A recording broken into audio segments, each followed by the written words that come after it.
Afternoon all and one. आज आपण शिवाजी विद्यापीठांतर्गत बीएड अभ्यासक्रमातील कंटेम्पररी इंडियन एज्युकेशन या कोर्स नंबर 2 मधील घटक क्रमांक 5 आणि त्याच्यातला शेवटचा घटक म्हणजे नॉलेज कन्स्ट्रक्टिव्हिझम अँड मार्जिनलाइज्ड स्टुडंट म्हणजे ज्ञानरचनावाद व वंचित किंवा दुर्बल घटकांचे शिक्षण याविषयी माहिती घेणार आहोत. तर सुरुवातीला आपण ज्ञानरचनावाद जो आहे तो ज्ञानरचनावाद म्हणजे काय, त्याची संकल्पना, ज्ञानरचनावादाचे दृष्टिकोन, ज्ञानरचनावादाचे प्रकार आणि ज्ञानरचनावादाचे फायदे, मर्यादा, त्याच्या स्ट्रॅटेजी कोणत्या आहेत आणि हे ज्ञानरचनावाद प्रतिमान म्हणूया जे आहे त्या कसं विकसित झालं, त्याच्या किती पायऱ्या आहेत याची थोडक्यात या ठिकाणी आपण माहिती घेणार आहोत. शाळेतील वर्गखोल्यांमधून जे ज्ञान दिले जाते ते निष्क्रिय असल्याचे आजची शिक्षण पद्धती मानते. विद्यार्थी म्हणजे शाळेमध्ये येऊन मी सांगेल तेच, मी म्हणेल तेच शिकणार किंवा शिकणारा ही शिक्षकाची बंदिस्त संकल्पना बदलली पाहिजे.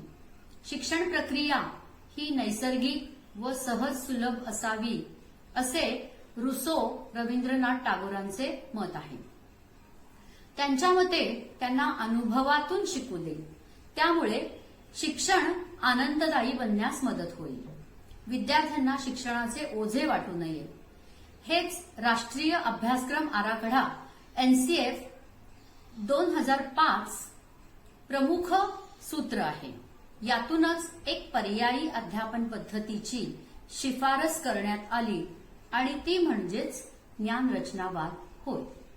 अलीकडे ज्ञानरचनावाद हा शब्द शिक्षण प्रक्रियेत अनेक वेळा वापरला जातो. हा ज्ञानरचनावाद आला कुठून, तो काय आहे असे प्रश्न आपल्या मनात निर्माण होतात. याचे मूळ राष्ट्रीय अभ्यासक्रम आराखडा 2005 यामध्ये आहे. त्याचप्रमाणे बालकांचा मोफत व सक्तीच्या शिक्षणाचा हक्क अधिनियम 2009 मधील कलम 29 मध्येही ज्ञानरचनावादाची तत्वे आपल्याला आढळतात. त्यामुळे या संकल्पनेची ओळख शिक्षकाने करून घेणे आवश्यक आहे. मग ज्ञानरचनावादाची संकल्पना आहे तरी काय? ज्ञानरचनावादालाच इंग्लिशमध्ये कन्स्ट्रक्टिव्हिझम हा शब्द वापरला जातो. कन्स्ट्रक्टिव्हिझम हा मूळ शब्द लॅटिन कन्स्ट्रक्च्युअर पासून आलेला असून टू कन्स्ट्रक्ट हे तद्भव क्रियापद आहे. त्याचा अर्थ मांडणी करणे किंवा टू अरेंज किंवा रचना करणे किंवा टू गिव्ह स्ट्रक्चर असा आहे. ज्ञानाची रचना करण्याच्या प्रक्रिया कार्यान्वित ठेवणे हा ज्ञानरचनावादाचा गाभा आहे. या ठिकाणी असा प्रश्न विचारला जाऊ शकतो की ज्ञानरचनावादाचा गाभा कोणता आहे, तर ज्ञानाची रचना करण्याची प्रक्रिया कार्यान्वित ठेवणे हा ज्ञानरचनावादाचा गाभा आहे. ज्ञानरचनावादाच्या व्याख्या पाहूया. What is constructivism? Constructivism can be defined as a psychological theory of knowledge which argues that humans construct knowledge and meaning from their learning experiences. Learners build upon their prior knowledge, are active participants in their learning, and through process of accommodation and assimilation, individuals construct new knowledge from their experience.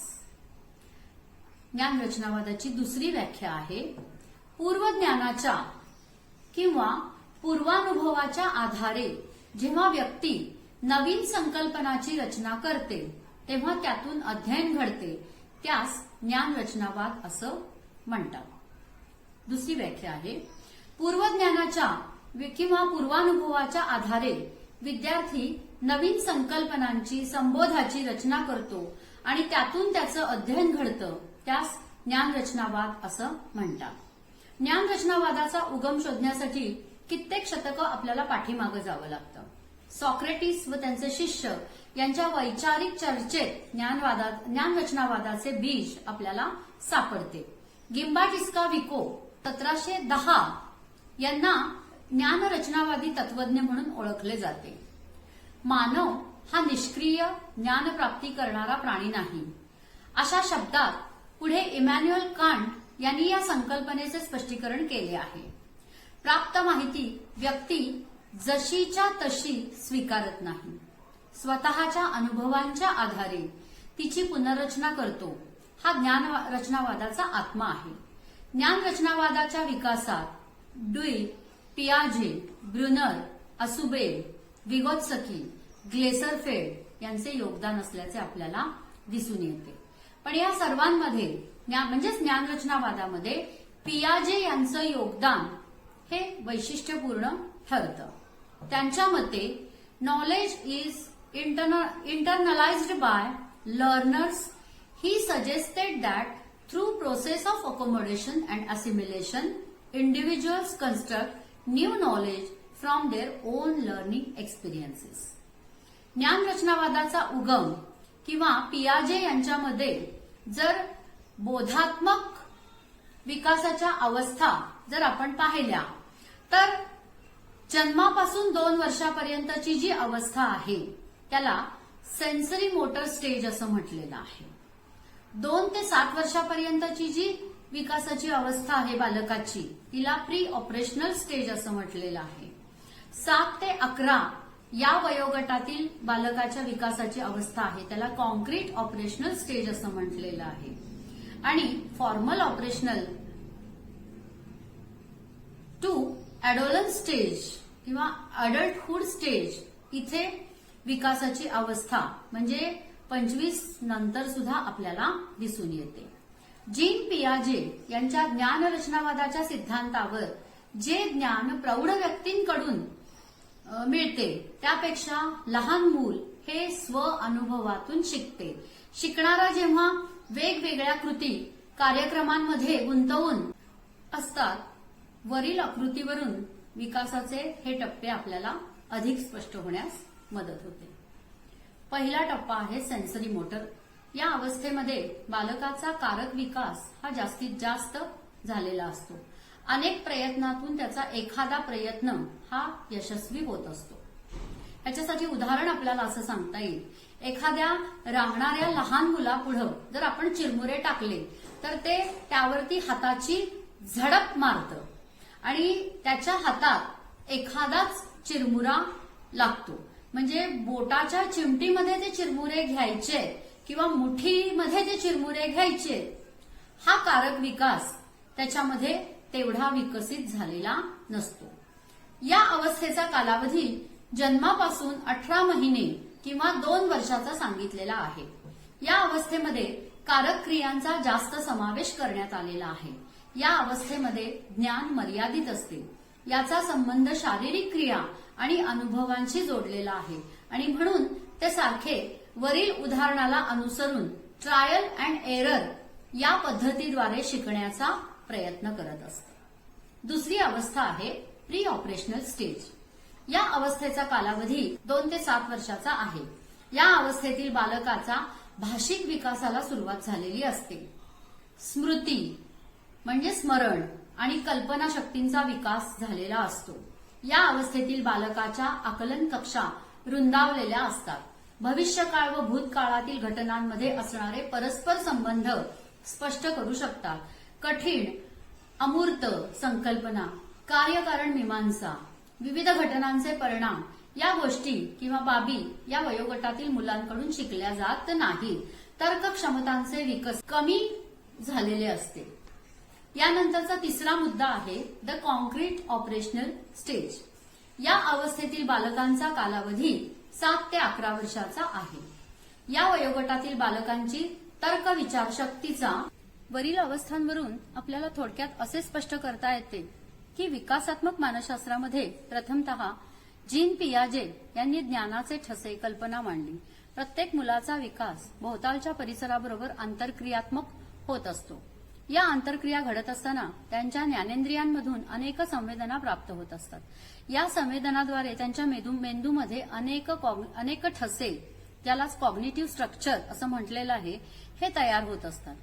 हे ठसे गतिमान व सतत बदलणारे असतात.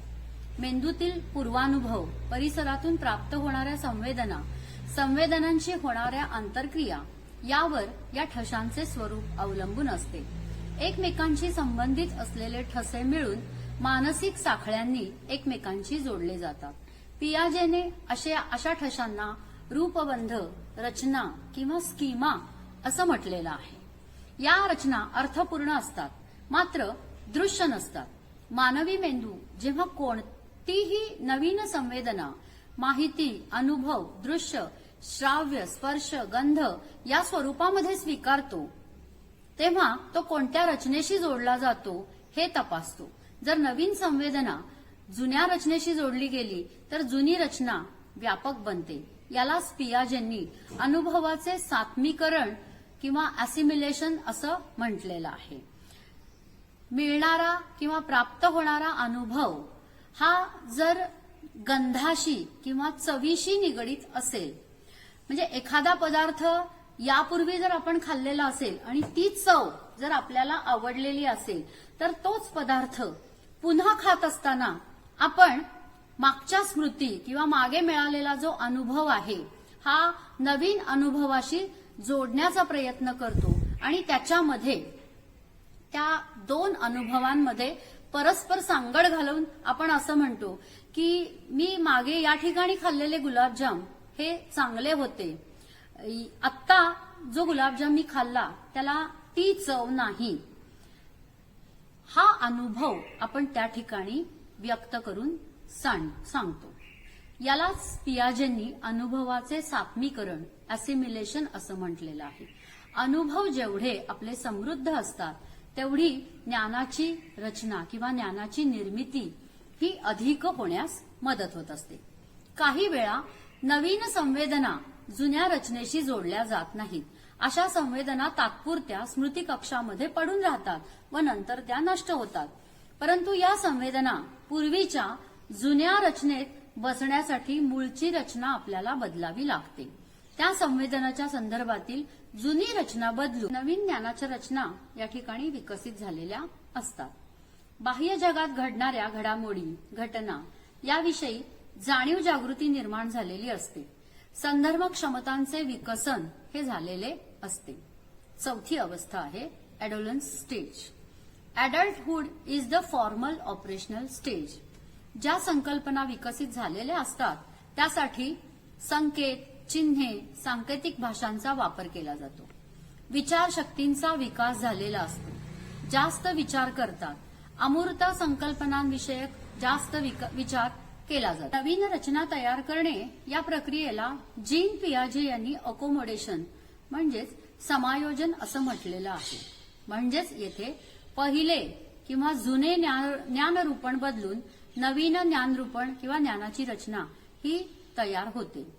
यामधील सर्वात महत्वाची गोष्ट ज्ञानरचना निर्मितीचे कार्य किंवा प्रक्रिया मानवी मेंदूमध्ये चालते. मेंदू क्रियाशील असावा लागतो. शिक्षक फक्त त्याला संवेदना पुरवितो. त्या संवेदना अर्थपूर्ण रीतीने जुळविण्याचे काम विद्यार्थ्याला करावे लागते, म्हणून तो कृतिशील असावा लागतो. ज्ञानरचना निर्मितीची क्षमता प्रत्येक व्यक्तीतील भिन्न असते, कारण मेंदू, पूर्वानुभव संच, अर्थपूर्ण साखळीतील दुवे, सात्मीकरण, समायोजन प्रत्येक व्यक्तीच्या मेंदूमधून तयार होणाऱ्या ज्ञानरचनेचे स्वरूपही या ठिकाणी भिन्न असते. जीन पियाजे यांच्या ज्ञानरचनेच्या उपपत्तीचा मुख्य रोख व्यक्तिगत आहे, कारण अनुभव क्षेत्र, संवेदन, इंद्रियांची क्षमता, मानसिक ठसे, निर्मिती क्षमता या व्यक्तिगणिक बदलत असतात. आता याच्यानंतरचा मुद्दा आहे ते ज्ञानरचनावादाचे दृष्टिकोन. याच्यामध्ये ज्ञानरचनावादामध्ये या ठिकाणी आपण व्हिगोट्स्की यांचा दृष्टिकोन पाहणार आहोत. सामाजिक ज्ञानरचनावादामध्ये सामाजिक, सांस्कृतिक व भाषिक आंतरक्रिया हाच माहितीचा स्रोत असतो. या संदर्भात लेव व्हिगोट्स्की यांचे नाव आपल्याला अग्रक्रमाने घ्यावे लागते. या दृष्टिकोनानुसार व्यक्ती स्वतःच्या मनामध्ये जे अर्थपूर्ण साखळी, दुवे तयार करतात त्यासाठी सामाजिक व सांस्कृतिक संदर्भ महत्वाचे असतात, कारण व्यक्तीला येणारे अनुभव तिच्या भोवतालच्या सामाजिक व सांस्कृतिक पार्श्वभूमीप्रमाणे बदलतात. उदाहरणार्थ भारतीय आणि हिंदू संस्कृतीत वाढदिवसाला ओवाळलं जातं. तेच पाश्चिमात्य संस्कृतीप्रमाणे जर आपण वाढदिवस साजरा केला तर त्या ठिकाणी मेणबत्ती विझवली जाते आणि केक कापला जातो. म्हणजे संस्कृती निहाय या ठिकाणी पद्धती या आपल्याला वेगवेगळ्या दिसतात किंवा पार्श्वभूमी ही बदलत जाते. विगोटसकी यांच्या मते मानसिक ठशांना एकत्रित जोडणाऱ्या अर्थपूर्ण साखळ्यांमध्ये भाषेचे खूप महत्व आहे. भाषा व संस्कृती यामध्ये परस्पर नातेसंबंध आहे. त्यामुळे भाषेप्रमाणे जर अर्थपूर्णता बदलत असेल तर ज्ञानरचनेतील सामाजिक व सांस्कृतिक महत्व लक्षात घेणं गरजेचे आहे. व्यक्तीच्या विकासाबरोबर तिचे समीपीय विकास क्षेत्रही विकसित होत असते. यालाच झोन ऑफ प्रॉक्झिमल डेव्हलपमेंट असं म्हटलेलं आहे. मात्र वयाच्या विशिष्ट टप्प्यांसाठी ते निश्चित असते. त्या टप्प्यांवर प्रत्येक व्यक्ती स्वतंत्र विचार करू शकत नाही. त्यासाठी ती आई वडील मित्रमैत्रीण तज्ज्ञ सहकारी आदींबरोबर स्व अनुभवाची ज्ञानाची भागीदारी करण्यास तयार असते.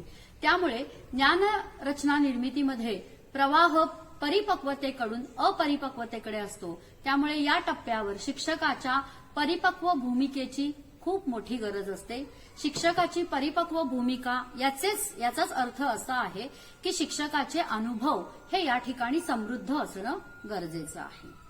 हे विगोटसकी यांनी त्यांच्या दृष्टिकोनामध्ये ज्ञानरचनावादाबद्दलचं मत मांडलेलं आहे.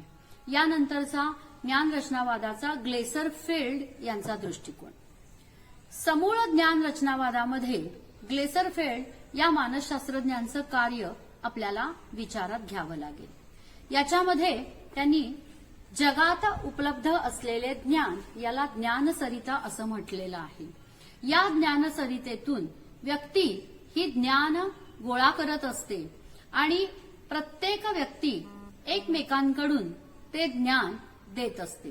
म्हणजे जे मूळ ज्ञान आहे ते मूळ ज्ञान व्यक्तीकडे आपल्याला संक्रमित करता येतं, देता येतं. हे या आकृतीच्या साह्यानं या ठिकाणी सांगण्याचा प्रयत्न केलेला आहे. त्याप्रमाणे आकृतीला दिलेल्या नावांवरून या आकृतीचा अर्थ लावायचा म्हटलं तर जगात उपलब्ध असलेले ज्ञान हे ज्ञानसरितेच्या माध्यमात दाखवलेलं आहे. तळाला हा शब्द व्यक्तीच्या चर्चेतून होणारी आंतरक्रियेसाठी वापरलेला आहे. म्हणजे मूळ ज्ञान काही व्यक्ती प्राप्त करतात आणि ज्ञानसरितेतून मिळणारे ज्ञान हे सुद्धा काही व्यक्ती प्राप्त करत असतात. थोडक्यात काय, अनुभवांच्या माध्यमातून थेट ज्ञानसरितेतून किंवा दुसऱ्या व्यक्तीकडून ज्ञान प्राप्त होते. ती बोधात्मक ज्ञान संरचना होय. व्यक्तीच्या चर्चेतून प्राप्त होणारी ज्ञानरचना ही बाणाने दाखवलेली आहे आणि विविध व्यक्तींच्या ज्ञानामध्ये फरक पडू शकतो. तो फरक कमी करून जे ज्ञान शुद्ध आहे ते शुद्ध रूपातील ज्ञान पुढे आणण्यासाठी त्यालाच मूळ ज्ञान असं म्हटलेलं आहे. आणि या ज्ञानाची रचना अनेकांच्या अनुभवातून आणि चिंतनातून प्राप्त होत असते. यानंतरचा ग्लेसरफिल्ड यांचा दृष्टिकोन बघितल्यानंतर पुढे आहे ज्ञानरचनावादामध्ये ब्रुनर यांचा दृष्टिकोन. जेरोम ब्रुनर यांनी 1915 बोधात्मक अध्ययनात्मक व विकासात्मक मानसशास्त्राचा अभ्यासक म्हणून त्यांना ओळखलं जातं. त्यांच्या दृष्टिकोनातून अध्ययनामध्ये 3 प्रक्रियांचा समावेश होतो. नंबर 1 नवीन माहितीचे संपादन, 2 ज्ञानाचे रूपांतरण, 3 ज्ञानाची पर्याप्तता व समर्पकता तपासणे. ज्यावेळी आपण नवीन माहिती मिळवत असतो त्यावेळी नवीन माहिती ही पूर्वज्ञानाचे सुधारित रूप असते. काही वेळा ही माहिती नवीन ज्ञानाच्या ज्ञानरचनांशी सुसंगत असते. काही वेळा ती अगदी विसंगत अशी असते. एखाद्या विशिष्ट हेतूसाठी सोयीची होईल अशा पद्धतीने व्यक्ती माहितीचे रूपांतरण करते. ब्रुनर याला साधक संकल्पना किंवा इन्स्ट्रुमेंटल कन्सेप्च्युअलायझेशन असं म्हणतात. व्यक्ती विविध प्रसंगावर आधारित स्वतःच्या परिकल्पना स्थापित करत असतो आणि या परिकल्पना तो विशिष्ट प्रसंगाच्या गुणधर्माच्या आधारे तपासून सुद्धा बघत असतो. ब्रुनरच्या मते कोणत्याही क्रियेमध्ये व्यक्ती निष्क्रिय नसते तर ती लगेचच तत्परतेने माहितीची निवड करते. काही वेळा व्यक्ती अवबोधात्मक परिकल्पना प्रस्थापित करते. काही वेळा विशिष्ट ध्येयापर्यंत उद्दिष्टापर्यंत जाण्यासाठी ती सभोवतालच्या परिसरातून मिळणाऱ्या माहितीचा उपयोग करते. अवबोध म्हणजे या ठिकाणी व्यक्तीला वर्गीकरण क्षमता प्राप्त होते. ब्रुनर यांनी शोध अध्ययनाचा पुरस्कार केलेला आहे. विद्यार्थ्यांना एखादी समस्या दिली असता निरीक्षण, पडताळा किंवा प्रयोग, परस्पर सहकार्य यातून विद्यार्थी समस्येची उकल करत असतात. जेरोम ब्रुनर यांनी शिक्षणाची प्रक्रिया प्रोसेस ऑफ एज्युकेशन नावाचे छोटेसे पुस्तक लिहून त्यामध्ये शिक्षणाच्या संस्कृतीची उपपत्ती theory of culture of education मांडलेली आहे.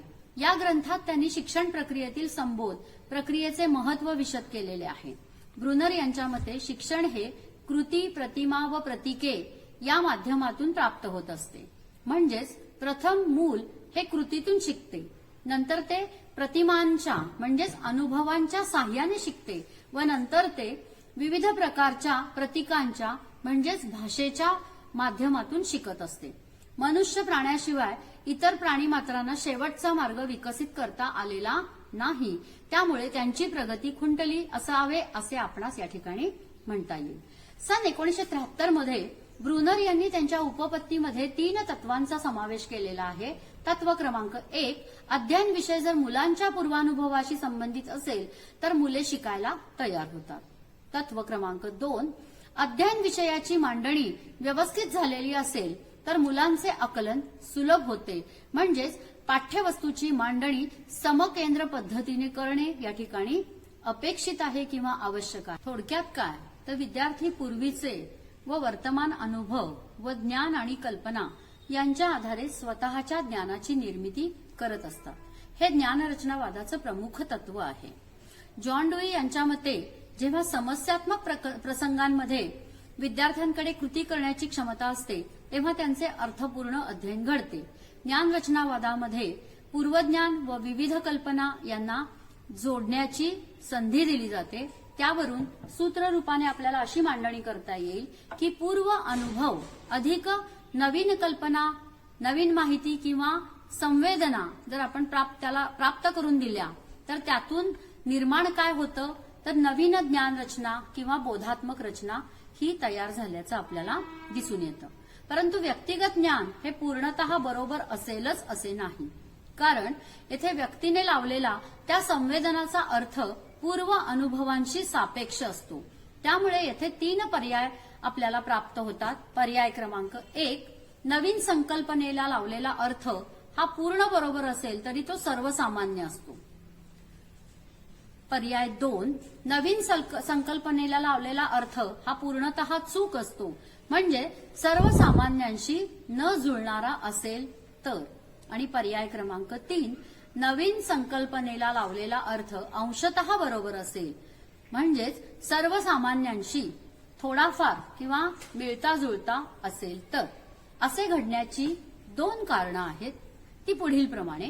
नंबर 1, व्यक्तीला नवीन संकल्पनेसंदर्भात तिची त्या बाबतीतील अनुभव कक्षा अपुरी असल्याने काही बाबींचे अज्ञान असण्याची शक्यता आहे. आणि दुसरी कारण त्या ठिकाणी आपल्याला असं सांगता येईल की ज्ञान निर्मिती ही मुळातच सामाजिक प्रक्रिया असून ती उत्क्रांतीच्या तत्वाप्रमाणे सतत चालू असते. थोडक्यात काय, व्यक्तीने तयार केलेली कोणतीही ज्ञानरचना ही अंतिम नसून सातत्याने बदलत असते. थोडक्यात ज्ञानरचना ही सातत्याने चालणारी प्रक्रिया आहे. यामध्ये विचारांची सक्रियता म्हणजेच ऍक्टिव्हेशन, ज्ञानरचना संप्रेषण म्हणजेच कम्युनिकेशन आणि ज्ञानरचना पुनर्रचन इनवायझनिंग या 3 घटकांचा यामध्ये समावेश झाल्याचं आपल्याला दिसून येतं. यानंतरचा मुद्दा येतो ते म्हणजे ज्ञानरचनावादी दृष्टिकोनाचे प्रकार. याचं प्रामुख्याने 3 प्रकारामध्ये वर्गीकरण झालेलं आहे. 1, बौद्धिक ज्ञानरचनावाद, नंबर 2, मूलगामी किंवा वास्तव ज्ञानरचनावाद आणि नंबर 3, सामाजिक ज्ञानरचनावाद. याच्यामध्ये नंबर 1 आपण बघूया, बौद्धिक ज्ञानरचनावाद. अँडरसन यांनी 1993 आणि मेयर यांनी 1996 मध्ये हा बौद्धिक ज्ञानरचनावाद स्पष्ट केलेला आहे. त्यांच्यानुसार बौद्धात्मक ज्ञानरचनावादामध्ये प्राप्त माहितीवर पूर्वानुभवांच्या आधारे प्रक्रिया करणं अभिप्रेत असतं. या प्रकारात ब्रुनर यांचं कार्य मोलाचं आहे. ज्ञान मिळविणे ही एक अनुकूलनक्षम प्रक्रिया आहे आणि विद्यार्थ्यांच्या बौद्धिक विचार प्रक्रियेवरती ते अवलंबून असतं. म्हणजेच बाह्य परिस्थिती आणि अचूक आंतरिक विचार यांच्या वतीनं लावलेला जो संबंध त्यालाच ज्ञान असं म्हणतात. यावरून अध्ययन म्हणजे अंतर्गत विचारानुसार बाह्य परिस्थितीनुसार ज्ञानाची रचना करण्याची प्रक्रिया म्हणजे अध्ययन होय. मेयर यांनी 1996 मध्ये अध्ययनाच्या 3 महत्वाच्या बाबींवर प्रकाश टाकलेला आहे. त्यांनी असं सांगितलेलं आहे, अध्ययन प्रक्रिया यामध्ये काय आणि कसे शिकलो याचे मनामध्ये चिन्ह स्वरूपात निर्मिती होते आणि माहिती मनामध्ये कशा प्रकारे संघटित केली जाते. ते पाहता बौद्धिक ज्ञानरचनावाद ही ज्ञानरचनावादाची एक कमकुवत बाजू आहे.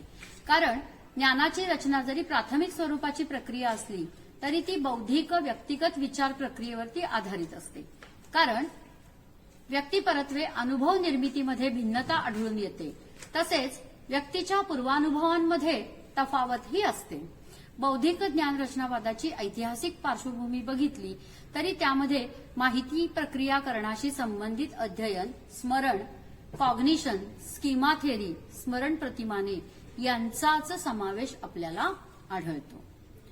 दुसरा प्रकार आहे सामाजिक ज्ञानरचनावाद. सामाजिक ज्ञानरचनावादामध्ये सामाजिक, सांस्कृतिक व भाषिक आंतरक्रिया हाच माहितीचा स्रोत असतो. या संदर्भात लेव विगोत्स्की यांचं नाव अग्रक्रमाने आपल्याला घ्यावं लागतं. ज्ञानरचनावादाचा हा प्रकार म्हणजे बौद्धिक ज्ञानरचनावाद आणि मूलगामी किंवा वास्तव ज्ञानरचनावादाचा केंद्रबिंदू आहे. प्रवॉट व फ्लोडन यांच्या मतानुसार ज्ञान हे सामाजिक आंतरक्रियेमधून मिळते. त्यासाठी भाषेच्या माध्यमातून माहितीची देवाणघेवाण होते, हे बॅक्टिन यांच्या मते त्यांनी सांगितलेलं आहे. आता तिसरा प्रकार आहे ज्ञानरचनावादाचा वास्तव ज्ञानरचनावाद. यालाच रॅडिकल कन्स्ट्रक्टिव्हिझम असं म्हटलेलं आहे. समूळ किंवा वास्तव ज्ञानरचनावादामध्ये ग्लेसरफिल्ड या मानसशास्त्रज्ञाचं कार्य आपल्याला विचारात घ्यावं लागेल. जॉन ग्लेसरफिल्ड यांनी 1995 मध्ये ज्ञान मिळवणं ही एक अनुकूलनक्षम अशी प्रक्रिया आहे आणि ते व्यक्तीच्या बाह्य अनुभवांमधून मिळते. परंतु बाह्य परिस्थितीचे दृश्य स्वरूपातील प्रस्तुतीकरणामध्ये नसते. स्टॉवर यांच्या मतानुसार ज्ञात्यास माहीत असलेले ज्ञान होय. बाह्य परिस्थितीशी पूर्वानुभवांचे अनुकूलन साधणे नव्हे तर ज्ञान वाढविणे म्हणजे नवीन ज्ञान माहीत करून घेणे. आपल्याला येथे असे दिसून येते की प्रत्येक वेळी व्यक्तीचे पूर्वानुभव हे नवीन अनुभवांशी मिळते जुळते असतीलच असे नाही. नवीन अनुभव व्यक्तीने आत्मसात करून आपल्या ज्ञानात भर घालावी असे अपेक्षित आहे. या प्रकारांमध्ये construction of mental structures and construction of personal meaning या दोहोंचा समावेश होतो. बौद्धिक ज्ञानरचनावादामध्ये फक्त कन्स्ट्रक्शन ऑफ मेंटल स्ट्रक्चरचा समावेश होतो. याचा अर्थ आपण या ठिकाणी समजून घेतलेला आहे. थोडक्यात काय तर ज्ञानाची रचना अनेकांच्या अनुभवातून आणि चिंतनातून प्राप्त होत असते. विद्यार्थी पूर्वीचे व वर्तमान अनुभव, ज्ञान आणि कल्पना यांच्या आधारे स्वतःची ज्ञान निर्मिती करतो. हे ज्ञानरचनावादाचे प्रमुख तत्व आहे. जॉन डुई यांच्या मते जेव्हा समस्यात्मक प्रसंगांमध्ये विद्यार्थ्यांकडे कृती करण्याची क्षमता असते तेव्हा त्यांचे अर्थपूर्ण अध्ययन घडते. ज्ञानरचनावादामध्ये विद्यार्थ्यांना पूर्वज्ञान व विविध कल्पना यांना जोडण्याची संधी दिली जाते. ज्ञानरचनावाद हा काही महत्वाच्या गृहीतकांवर आधारलेला आहे. रचनावादी दृष्टिकोनाच्या विविध प्रणाली आहेत. त्यामध्ये पृच्छा प्रशिक्षण प्रणाली, संकल्पना चित्रण प्रणाली, सहकार्यात्मक अध्ययन प्रणाली, उद्गामी विचार प्रणाली, समस्या निराकरण प्रणाली आणि प्रायोगिक पद्धती किंवा प्रायोगिक प्रणालीचा समावेश होतो. यामध्ये सर्वप्रथम आपण संकल्पना चित्रण याची माहिती घेऊया. यालाच कन्सेप्ट मॅपिंग असं म्हणतात. ज्ञानरचनावादी दृष्टिकोनामध्ये वर्गाध्यापनात संकल्पना चित्रण या तंत्राचा प्रणालीचा उपयोग प्रभावीपणे केला जातो. त्या आधारे विद्यार्थी परिकल्पना मांडतात. संकल्पना चित्रणामुळे विविध संकल्पनांमध्ये असणाऱ्या परस्पर संबंधांना दृश्य स्वरूप दिले जाते. संकल्पना चित्रणात प्रत्येक संज्ञा संकल्पना ही दुसऱ्या एका संकल्पनेशी जोडलेली असते किंवा ती मूळ संकल्पनेशी सुद्धा जोडलेली असते. असा परस्पर संबंध आल्याने लहान लहान संकल्पनांमधून एक नवीन मोठी संकल्पना आकारास येते. हे समजण्यास तार्किक विचारशक्ती व अभ्यासशक्ती कौशल्य विकसित होण्यास विद्यार्थ्यांना मदत होते. ज्ञानरचनावादामध्ये संकल्पना चित्रणाचा उगम झालेला आहे. डेव्हिड असुबेल यांच्यामध्ये बोधात्मक स्वरूपाच्या सात्मीकरण उपपत्तीवर नोबार्क यांचे कार्य आधारलेले आहे. नवीन संकल्पनांच्या अध्ययनात पूर्वज्ञानाचे अनन्यसाधारण महत्व आहे. यावर या उपपत्तीचा भर आहे. संकल्पना चित्रण प्रामुख्याने पुढील प्रकारात आपल्याला दिसून येते. जालिका संकल्पना चित्रण म्हणजे स्पायडर कन्सेप्ट मॅप, श्रेणीबद्ध संकल्पना चित्रण म्हणजेच हायरार्की कन्सेप्ट मॅप, ओघ संकल्पना चित्रण, फ्लोचार्ट कन्सेप्ट मॅप, प्रणाली संकल्पना चित्रण, सिस्टीम कन्सेप्ट मॅप असे हे संकल्पना चित्रणाचे प्रकार आहेत. आपण आपल्या विषयानुरूप आणि या प्रकारानुरूप कोणत्याही संकल्पना चित्रणाचा उपयोग करू शकतो. संकल्पना चित्रणानंतर ज्ञानरचनावादामध्ये ज्ञानरचनावादाचे प्रतिमान हे एक प्रमुख प्रणाली असल्याचं आपल्याला दिसून येतं. त्याच्यामध्ये 5E अध्ययन प्रतिमान चक्र पण आहे आणि 7E अध्ययन प्रतिमान चक्र पण आपल्याला दिसून येतं. 5E मध्ये पुढील पायऱ्यांचा समावेश होतो. एंगेज, एक्सप्लोअर, एक्सप्लेन, एलॅबोरेट आणि इव्हॅल्युएट म्हणून याला 5E प्लॅन असं म्हणतात. आणि 7E मध्ये exit, illicit, engage, explore, exchange, explain, extent and elaborate अशा 7 पायऱ्यांचा समावेश झालेला आहे. म्हणून याला 7E कन्स्ट्रक्टिव्हिस्ट मॉडेल असं सुद्धा म्हणतात. त्यानंतर आपण ज्ञानरचनावादी अध्ययनाची वैशिष्ट्ये पाहणार आहोत. वैशिष्ट्य क्रमांक 1, अध्ययन ही फक्त स्वीकारण्याची निष्क्रिय प्रक्रिया नसून अर्थपूर्णरित्या समस्या निराकरण करण्यासाठी नवीन अर्थनिर्मितीची सक्रिय प्रक्रिया आहे. वैशिष्ट्य 2, नवीन ज्ञाननिर्मिती ही विद्यार्थ्यांच्या पूर्वज्ञानावर अवलंबून असते. कधी कधी नवीन माहितीचा अर्थ समजून घेण्यात पूर्वज्ञानाचा अडथळा येतो. वैशिष्ट्य 3, अध्ययन म्हणजे पूर्व प्रस्थापित संबोधाची पुनर्मांडणी होय. वैशिष्ट्य 4, आंतरक्रियांमुळे ज्ञान निर्मितीला फायदा होतो. वैशिष्ट्य 5, नियोजनपूर्वक निश्चित केलेल्या अध्ययन कृतींच्या संदर्भ चौकटीत अर्थपूर्ण अध्ययन हे घडून येत असतं. वैशिष्ट्य 6, ज्ञान निर्मितीसाठी व विविधांगी दृष्टिकोन व्यक्त करण्यासाठी अध्ययन वातावरण आधारदायी असावे लागते. विद्यार्थ्यांनी विविध मार्ग शोधावे, सुचवावे तसेच विविध दृष्टिकोन व्यक्त करावे यासाठी शिक्षकांनी त्यांच्या विचारसरणीत लवचिकता आणावी. विद्यार्थ्यांनी दृष्टिकोन स्वीकारण्यासाठी खुल्या मनाने तयारी ठेवणं सुद्धा अपेक्षित आहे. ज्ञानरचनावादामध्ये शिक्षकाची भूमिका.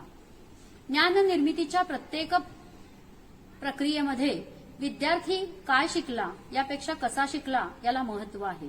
त्यामुळे विद्यार्थ्याला ज्ञान निर्मितीसाठी आवश्यक वातावरण निर्मिती याची जबाबदारी शिक्षकाची आहे. आकृतीचा जर आपण विचार केला तर टीचर हा फॅसिलिटेटर आहे, तो गाईड आहे, कोऑर्डिनेटर आहे, इव्हॅल्युएटर आहे, मॅनेजर आहे, क्रिएटर आहे, फ्रेंड आहे आणि तो एक प्लॅनर सुद्धा आहे. विद्यार्थी ज्ञाननिर्माता व्हावा यासाठी वैविध्यपूर्ण अध्ययन अनुभव त्यांना देणे आवश्यक असल्याने शिक्षक हा सृजनशील असला पाहिजे, म्हणजेच तो क्रिएटर असला पाहिजे. नंबर 2, विद्यार्थ्याला योग्य प्रश्न विचारून ज्ञान निर्मितीसाठी उद्युक्त करावे लागते. त्यासाठी शिक्षक हा उत्तम प्राश्निक असावा लागतो. नंबर 3, विद्यार्थ्यांसाठी स्वयंशोधन पद्धतीचा वापर करताना योग्य नियोजनाची गरज असते, म्हणून तो उत्तम नियोजक असला पाहिजे, म्हणजे तो एक प्लॅनर असला पाहिजे. नंबर 4, वर्गात वातावरण निर्मिती करताना शिक्षकाला किती सुविधा विद्यार्थ्यांना पुरवाव्या लागतील, म्हणून शिक्षक हा सुविधादाता असला पाहिजे, याचाच अर्थ तो फॅसिलिटेटर असला पाहिजे. नंबर 5, विद्यार्थी गटामध्ये शिक्षक विद्यार्थी समाज या समृद्ध आंतरक्रिया घडविण्यासाठी शिक्षकाने पुढाकार घेणे गरजेचे आहे आणि याच्यासाठी तो समन्वयक असला पाहिजे, म्हणजे तो एक कोऑर्डिनेटर म्हणून त्यानं भूमिका उत्तमरित्या पार पाडली पाहिजे. हा विद्यार्थ्याला अचूक ज्ञान संपादन करण्यासाठी योग्य दिशा दर्शविताना शिक्षकाला मार्गदर्शकाची भूमिका पार पाडावी लागते, म्हणजे तो चांगला गाईड असला पाहिजे. विद्यार्थ्यांमध्ये तयार होणाऱ्या ज्ञानरचना प्रत्यक्ष अनुभवातून तयार होत असतात, तेव्हा योग्य अध्ययन अनुभवांचे व्यवस्थापन करताना योग्य व्यवस्थापक असावा, म्हणजे तो उत्तम मॅनेजर असला पाहिजे. नंबर 8, नवीन ज्ञानरचना अचूक व अपेक्षित दिशेने तयार होण्यासाठी शिक्षकाला विविध कृती कार्यक्रमांचे व उपक्रमांचे आयोजन करावे लागते. विद्यार्थ्यांना अभिव्यक्तीची संधी देताना आयोजकाची भूमिका शिक्षकाला पार पाडावी लागते. नंबर 9, मूल्यमापक म्हणून भूमिका पार पाडताना शिक्षकाला नैदानिक व आकारिक मूल्यमापनाचा उपयोग करून ज्ञानरचना तपासता येतील. शिक्षकाने ज्ञान देण्यापेक्षा ज्ञान ग्रहणाची प्रक्रिया शिकवायची आहे. आणि यावरून आपल्या असं लक्षात येतं की ज्ञानरचनावादानुसार अध्ययन ही एक कृतीशील प्रक्रिया आहे की ज्यामध्ये अध्ययनार्थी आपले पूर्व वर्तमान ज्ञान आणि अनुभव यांच्या आधारे ज्ञानाच्या रचना तयार करत असतात आणि त्या ज्ञानाच्या रचना आत्मसात करण्याचा प्रयत्न करत असतात. यानंतर आपण बघूया की ज्ञानरचनावादामध्ये विद्यार्थ्याची भूमिका. ज्ञान ग्रहण करत असताना त्याच्यामध्ये कृतीशील सहभाग असणं आवश्यक आहे. तो जिज्ञासू असला पाहिजे, चिकित्सक असला पाहिजे, स्वयं अध्ययनाचा तो स्वनियंत्रक असला पाहिजे आणि सगळ्यात महत्वाचं म्हणजे तो सहकार्य करणारा असला पाहिजे. विद्यार्थ्याच्या ज्ञानरचनावादामध्ये या प्रमुख भूमिका आपल्याला दिसून येतात. यानंतरचा मुद्दा आपण बघणार आहोत ते म्हणजे ज्ञानरचनावादाचे फायदे आणि मर्यादा. नंबर 1, अध्ययन प्रक्रियेत ज्ञानरचना करण्यामुळे आपण कसे शिकलो याचे आकलन होते, कारण ते या प्रक्रियेत कृतीशील सहभागी असतात. नंबर 2, यामध्ये शिक्षक सुविधा पुरविणारा असून संपूर्ण अध्ययन प्रक्रियेत अध्ययनार्थी कृतीशील असतो. हा एक ज्ञानरचनावादाचा फायदा आहे. आणि 3, अध्ययनार्थीला जे पूर्वज्ञान आहे किंवा जे माहीत आहे त्याचीच ज्ञानरचना केली जाते, त्यामुळे अध्ययन अर्थपूर्ण होण्यास मदत होते. म्हणजे अर्थपूर्ण अध्ययनास ज्ञानरचनावाद उपयोगी पडत असल्याचं आपल्याला दिसून येतं. ज्ञानरचनावादाच्या मर्यादा. नंबर 1, जे विद्यार्थी स्मरण कौशल्याच्या बाबतीत अति मागासलेले आहेत त्यांना नवीन ज्ञानरचना करणं अवघड जातं. नंबर 2, प्रत्येक अध्ययनार्थीचे अनुभव ज्ञानरचना या वेगवेगळ्या असल्याने प्रत्येकाला अनुदेशन म्हणजेच इन्स्ट्रक्शन देणं किंवा करणं हे अवघड जातं.